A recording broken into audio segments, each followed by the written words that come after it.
So I was scrolling through TikTok this morning. No.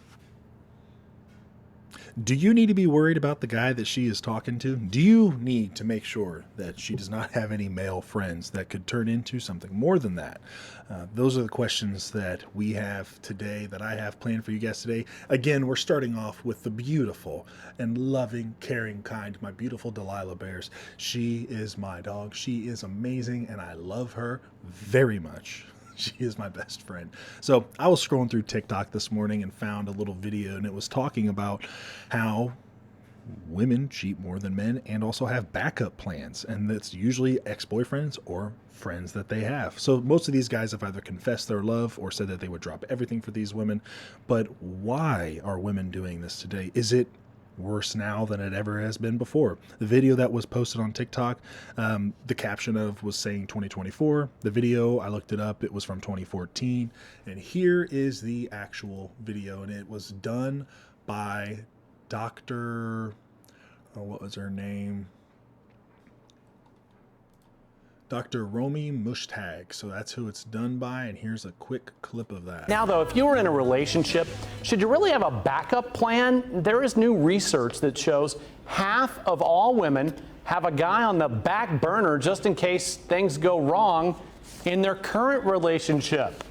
Physician and national mindful living expert Dr. Romie Mushtaq is here to talk more about that. Dr. Romie, seriously? Good morning, Tom. I know, and I Come feel on, like this sounds positively guy.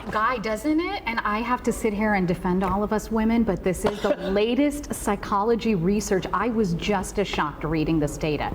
More than half of women who are married and categorize themselves as happily Wait a married. sec. They're married. Happily married women are doing this? Have a backup plan.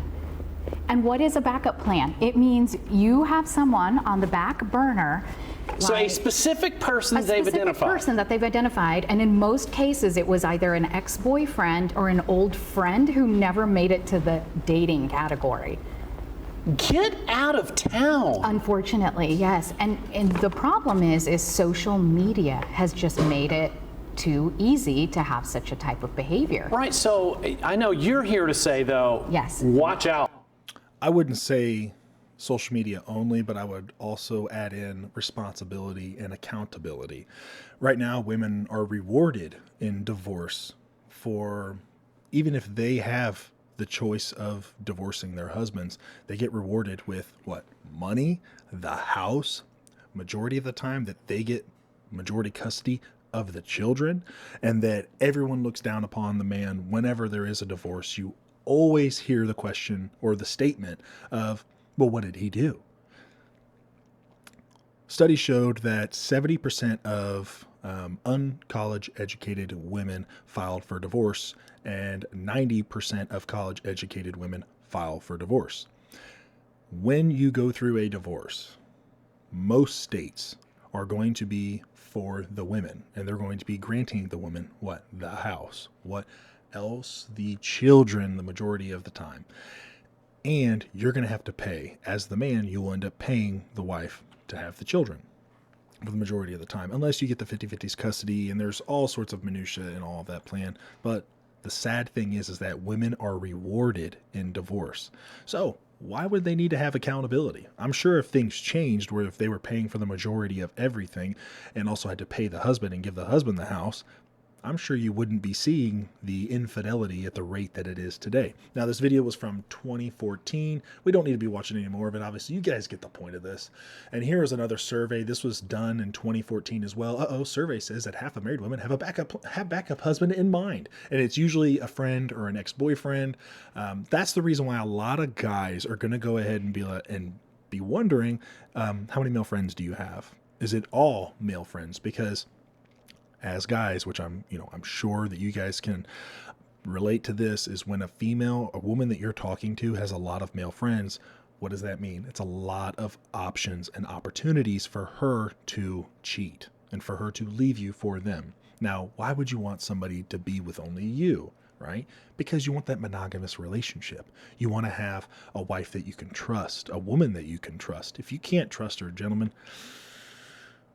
I would say that you shouldn't be in that relationship. You're better than that. You deserve somebody who actually loves you. Now, there are the old adages you can get, is it, I believe it's red pilled now to where, or no, it's Mitgal, where men going their own way, where they're just staying single. They're living their own lives happily. Their bank accounts aren't completely shut, and they're vacationing, they're having fun, they're doing their own thing, and they don't have a woman with them. Now, what I would say is if you were married, it does not mean that you're unhappy. It does not mean your bank account is drained. There's a lot of happy married people out there. When I say married people, I'm talking men and women that are married, right?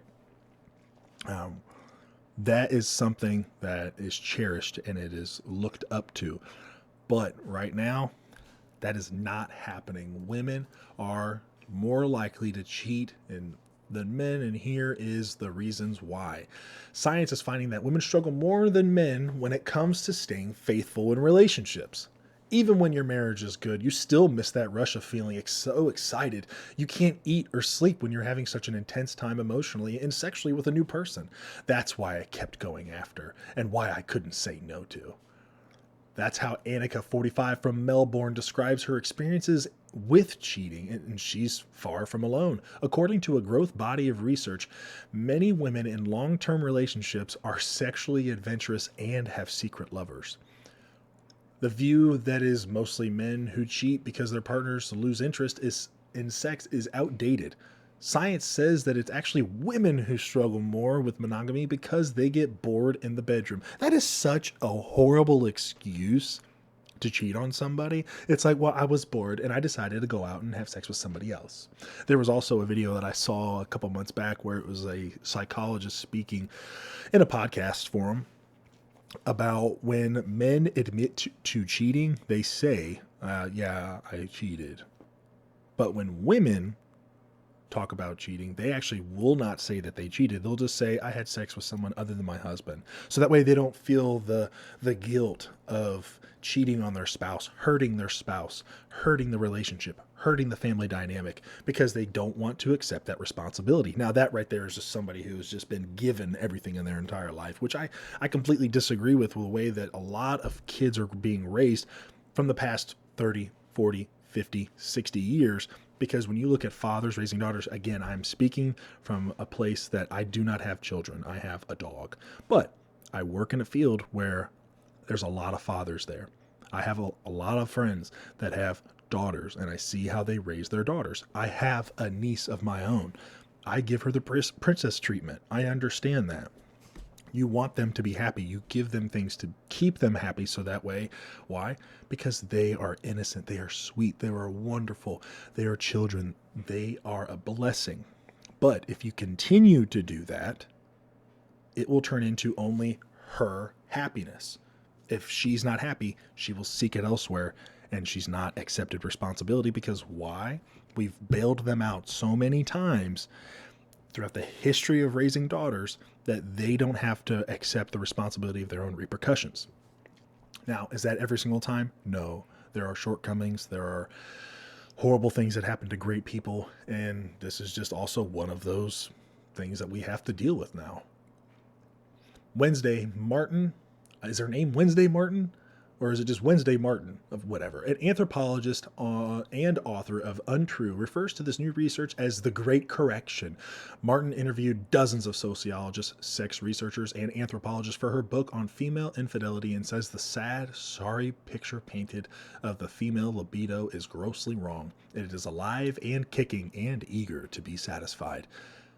The new research is correcting false notions that women have lesser libidos, that women are more naturally monogamous, and that it's easier for women to partner for life, explains Martin. Women don't like less sex than men, but they do get bored of sexual sameness. While males have higher levels of spontaneous desire, women take the lead for responsive or triggered desired.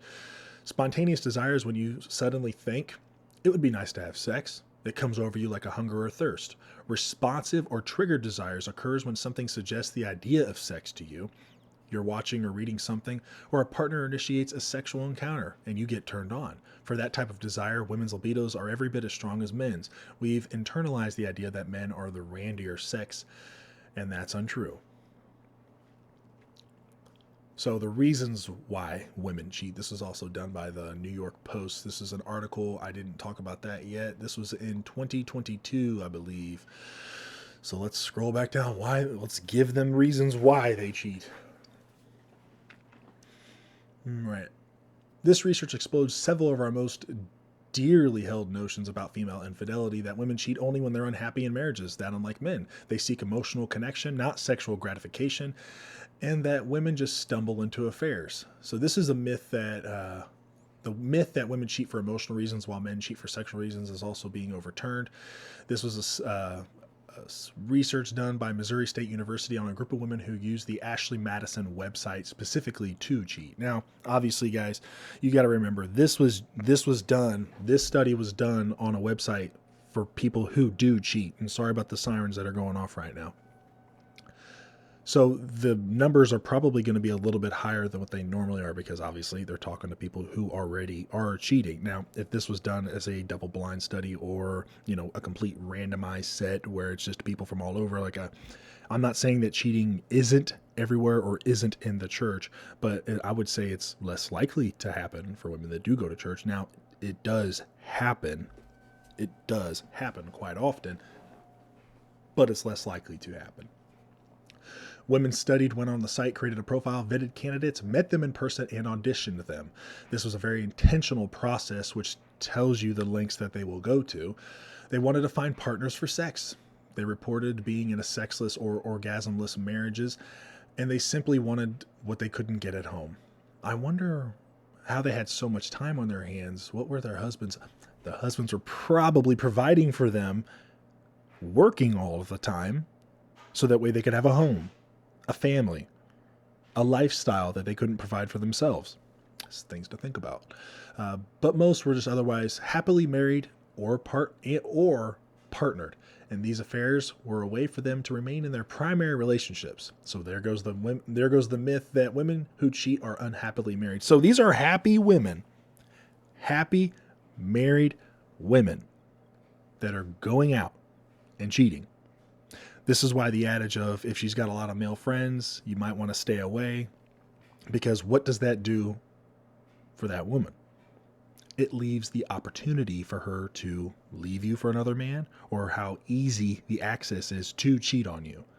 Because we all know those guys are just waiting in line for their turn. She's not your woman. It's just your turn with her, gentlemen. That is a true statement. You are there until someone better comes along and she's bored of you, and you'll move along. So, another critical piece of the research from Dr. Marta Mina at the University of Nevada found that institutionalization in a long-term partnership dampens women's sexual desires more than men's. Men who have regular sex with their partners are more sexually satisfied and with their relationship. But it's not the same for women. Now, sex researchers are entertaining the possibility that women simply need variety and novelty of sexual experience more than men do. And here's a woman right here. This one kind of made me laugh. Now, that last statement, it seems as though they're trying to push towards non-monogamous relationships for women. I don't recommend that. I think that that's going to be something that's going to harm you in the long term, and no real good, strong, moral man who has regard for himself is going to accept that, and you're going to be kicked out. Now, we talk about divorce, okay? So let's say you're a married man and your wife wants a divorce. Studies show that 70% of uncollege women who never went to college, right? They will file for divorce. 90% of college-educated women will file for divorce. What benefit does a man get out of divorce? Other than losing however much weight the woman weighs, right?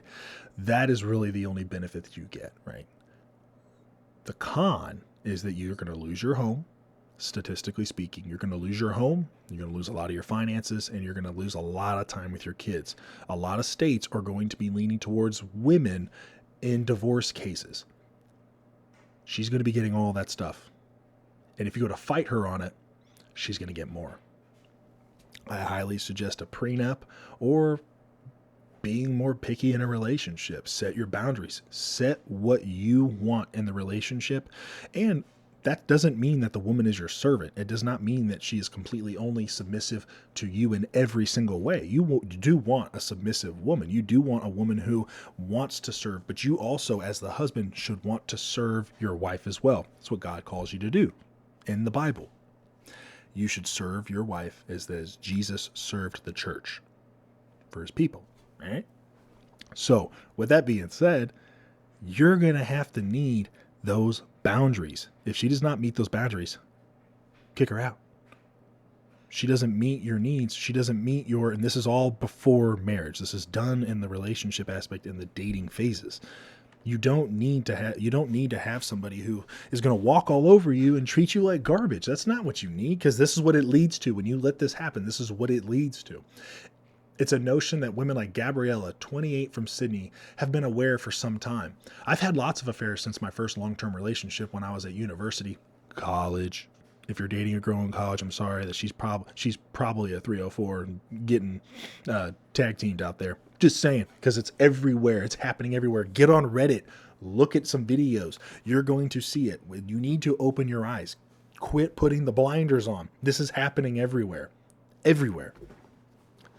I love sex and I easily get bored, but men take an affair as an affront to their masculinity. I wonder why. But as soon as it happens to them, they're the victim, right?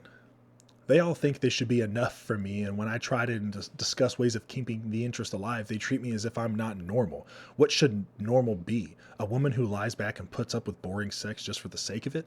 That's the story women have been sold, and it is just wrong.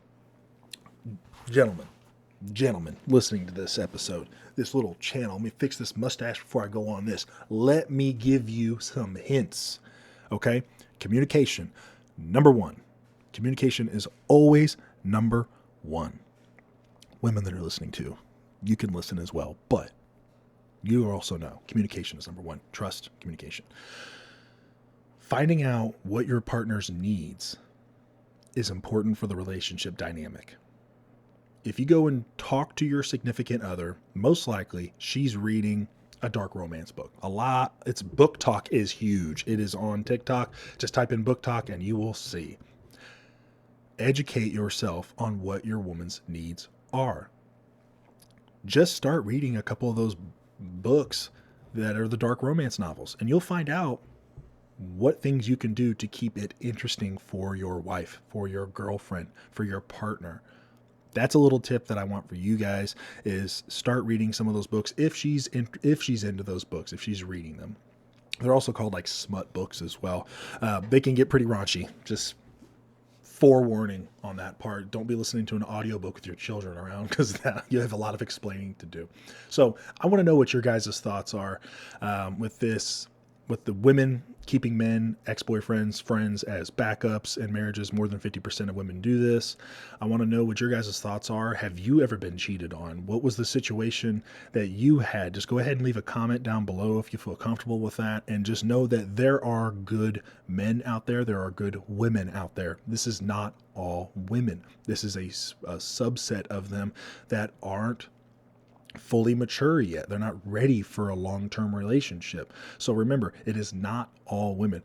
But remember the other part of that, to protect yourself. I'm not worried what you're going to do to me when you love me. I'm worried what you're going to do to me when you hate me. Thanks for listening. I really hope that you guys enjoyed this episode. Please let me know down below what you thought and if there's any other videos that you want me to talk about. And have a good day.